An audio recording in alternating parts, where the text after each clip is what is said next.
Innovation and leadership. At the moment, most businesses are under pressure, and that most likely will apply to your organization as well. So when we look into your organization, what to do right now, that of course is an important question. And especially when it comes to innovation, many people think we need to disrupt our own business model. So first, let's just go away from just word dropping or even name dropping and say, oh, we need to disrupt our business. We need to get on the next level. We need to be the first one off. So first, innovation is great. But when we look into the scientific evidence, there is strong evidence for the fact that imitating when successfully done is better than innovating. Innovation can be great. When you're the first Facebook on the market, amazing. But when you are the first on the market not doing it right, just remember internet giants like boo.com, which immediately became boo-hoo, especially for the investors, might not be the wisest choice and the wisest path to go for. So let's just look into what happened in the past and what can we learn from it in the future. Maybe you can remember that there's a certain means of, most likely will know there is a certain means of transport which is preferred, especially when you're a tourist in London. There is something which we all want to do as soon as we are in London in the UK. So what we want to do is, now I don't mean the tube. The tube is nice for people who don't know the tube. The tube is something like the metro for New Yorkers or the subway for Germans. So we don't mean the tube here, we mean black cabs. The world famous black cabs. When you're in London, you want to have the black cab experience. So you go into one of these black cabs and you drive somewhere. Basically, you only do it for the experience. And of course, it's great when you have the experience in the first place. And these black cabs were the dominating means of transport in the landscape of London for many, many years, until one thing happened. And what happened was Uber.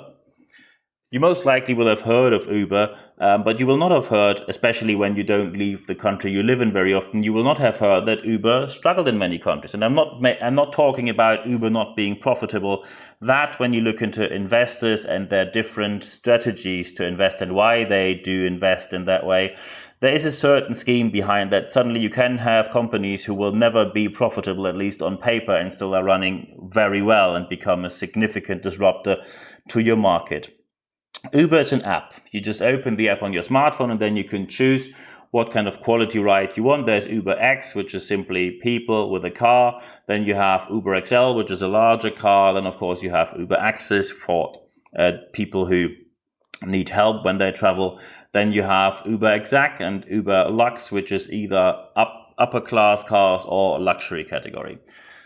What does that mean? It does mean that when you sit down there, the app tracks where you go, you know who's going to be your driver, they know who you are, it feels a lot safer and a lot more secure.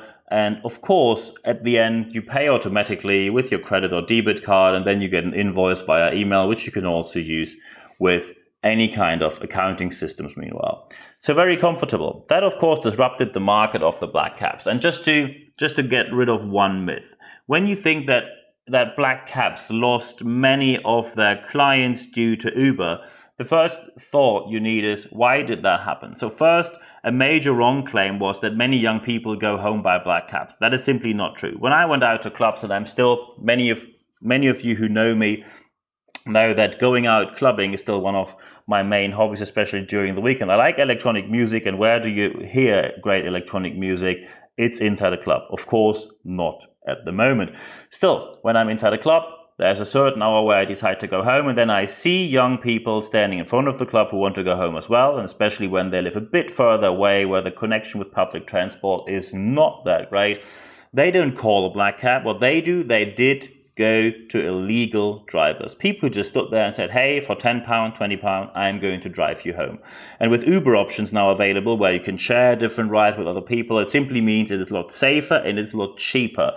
These people would never have taken a black cab, so don't claim that you lost clients. People who changed from black cabs to Uber often said it's more convenient, and that is exactly the point. When your service suddenly gets disrupted, then you have to say, why do people prefer to go to an app or to an online service over your service? And now I tell you what my experience was. Of course, I had the tourist experience, which is quite nice. You get in a black cab, normally somewhere where you arrive, let's say Tottenham Court Road, and then you drive down to Embankment somewhere. So you just get off the off the Cap somewhere where you can see the London Eye. Amazing experience, but that is a tourist experience. That's nice, but this industry couldn't survive on tourist experiences. When I moved to London in 2014, I had a very different experience, and even earlier when I had to change airports, and I had the amazing idea, I think that was in 2006 or 7, to go from Stansted to Gatwick via a cab. And I remember when I wanted to pay with my American Express card back in the days, the cab driver suddenly told me it's 12.5% credit card charge.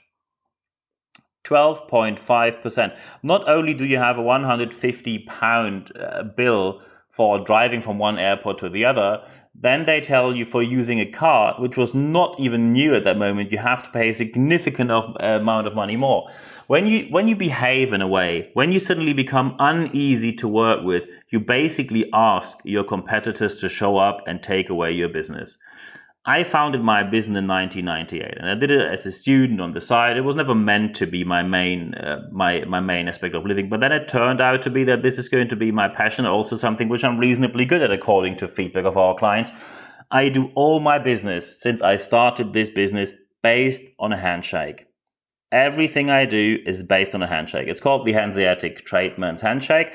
The Hanseatic Trade Union is a very historic union, so they were different tradesmen, different tradespeople who owned ships, and they were protecting each other against pirates. So that's how long it is ago. And when Hanseatic businessmen, Hanseatic tradesmen, so that's a northern German thing, Hanseatic tradesmen do their business based on a handshake. And I took this around the world and never had any issues with it.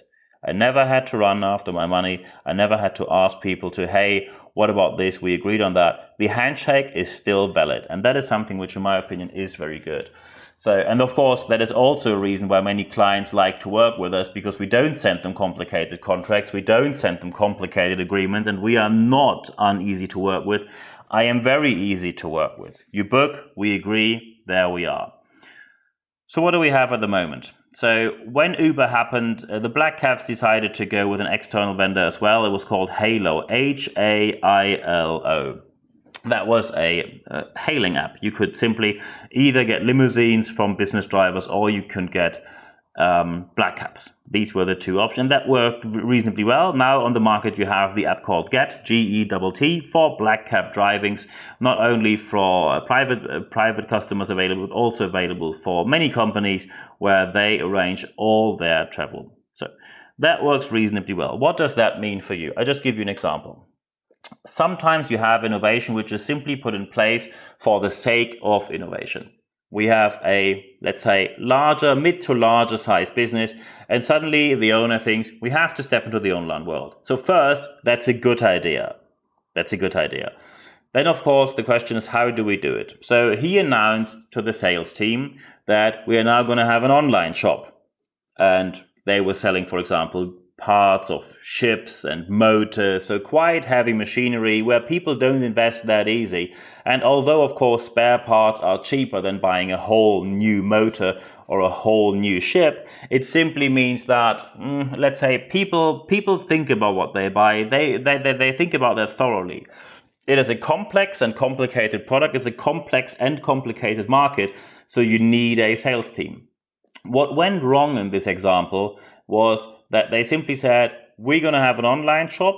We have all the products listed, and the online shop will be available from that day. And of course, the day was not met, but that's a different issue. So from that day, you tell all your clients they only go via the online shop. And of course, this is not how things work in that industry. When you invest a 6-digit amount of money, you most likely want to have some sort of consulting, maybe a nice idea, maybe you have another client who has a used part which we can buy a bit cheaper because it serves our purpose. Is there something which we can do in that area? When you simply tell people there is no human being available anymore, you only go for the online shop, you again ask a competitor to show up and take away your business. Often people think innovation means more automation and less human interaction. And of course, from an entrepreneurial point of view, I get your point. I know exactly what you think. And I know, of course, You, of course, communicate to the outside world that you say, oh, yes, we all have innovation in mind, blah, blah, blah. Let's face it, it's all about the profit. You make more profit when you have more automation and less human interaction. Still, when the distinction between you and the competitor is the quality of the consulting work, the quality of the advice, the quality of knowledge, let's face it, there are many companies on this planet which are able to produce some sort of motor or a part of machinery, maybe in different levels of quality, but let's face it, the main differentiator is the human interaction in between. It doesn't mean that you need no online shop at all, but it means that you have to do it differently. So what does that mean? Because often people say, what can we do at the end? I'm now going to give you 3 steps of advice which you can put in place immediately. Step number 1, sit together with your team right now and ask them what are the main flaws in our processes and where do you think we are missing something on the market. I promise you that many people will say that was something we should have done way earlier. And by the way, when your leadership culture isn't really too open, I strongly suggest you to offer that people are able to file anonymous feedback. Because in some companies, especially when people are there for a longer time and they say, look, I have 7-8 more years to go until I can go to pension or retirement, I'm just gonna go through this in one way or the other. You want to have their valuable advice. You want to have their experience. You want to hear from them because these are the people who know the most about your customers, your clients, and what goes wrong. So how do you get that done in leadership? So first, you offer anonymous. You offer a way where people can file anonymously what goes wrong. Of course, during the meeting, people have to do it in person. It's impossible to meet in person, especially right now. You most likely would meet online anyway. But then people show their face and you know who said that. Not every person feels comfortable saying it in person, and you have to accept that. You have to accept that.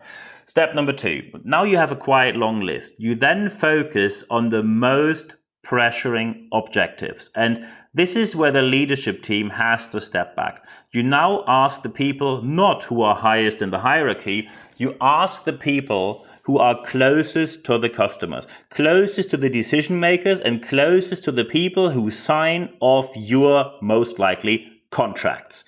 And the feedback from these people will tell you what are the most pressuring issues they are facing. So now you have a long list, and with step number 2, from a long list, you go to a way shorter list. What do you do with the short list? With the short list, you now need so-called ambassadors. Please do not simply say the most qualified engineer must be the project leader or the most popular person must be XYZ. You normally have people who volunteer for certain projects as soon as they see what the project is about, and when it meets not only their qualification but also they are accepted on a social level. Very important. Formal qualification is good. Social legitimization of a leadership person is way more important in nowadays times. Of course, people still need to have a clue about what they do.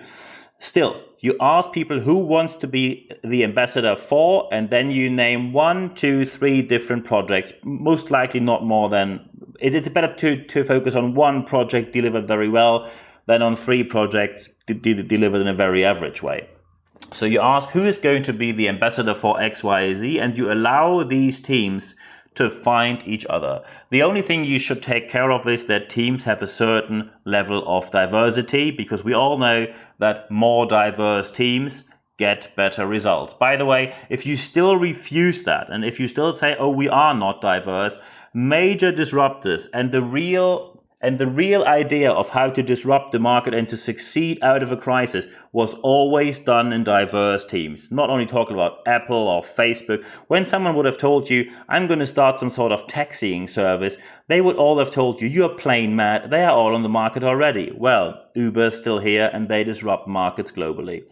Very important is have diverse teams. That is step number 3. Put these teams as ambassadors in place.